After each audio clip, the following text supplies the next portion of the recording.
ఒక దుర్మార్గుడు అని చెప్పడం కూడా ఈ రోజుల్లో కష్టమేమో.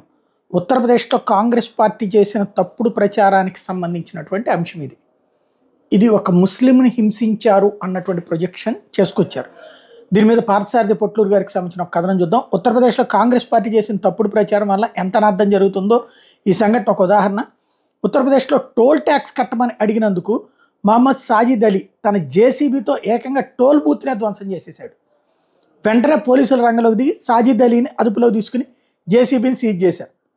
దాంతోపాటు పోలీసులు తమ స్టైల్లో సాజిద్ అలీకి వాయించి వదిలిపెట్టారు. ఉత్తరప్రదేశ్లో ఉన్నది యోగి అన్నది తెలిసి కూడా సాజిద్ అలీ టోల్ ట్యాక్స్ని బూత్ని ధ్వంసం చేసిన ధైర్యం ఎక్కడి నుంచి వచ్చింది?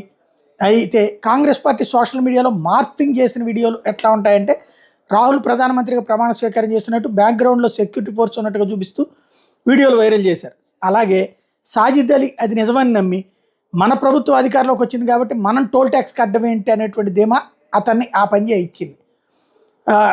పోలీసుల రంగంలోకి దిగి సాజిద్ అలీకి తాను చూసినటువంటి వీడియో నకిలీదని లాఠీలతో నిజమేంటో చెప్పారు. ఐపీసీ 307 కింద కేసు పెట్టి అరెస్ట్ చేశారు సాజిద్ అలీని. ఇప్పుడు మనం తెలుసుకోవాల్సినటువంటి ఏంటంటే, ఈ ఫోటో చూపెడుతూ సాజిద్ అలీ పేరుని ఉటంకిస్తూ భారత్లో ముస్లిం వివిధ అణచివేత ఎలా సాగుతుందో పాకిస్తాన్తో పాటు ఇతర ముస్లిం దేశాల్లో ప్రచారం చేస్తుంది ఐఎస్ఐ. కావాల్సిన ముడి సరుకుని కాంగ్రెస్ పార్టీ ఇస్తూ ఉంటుంది.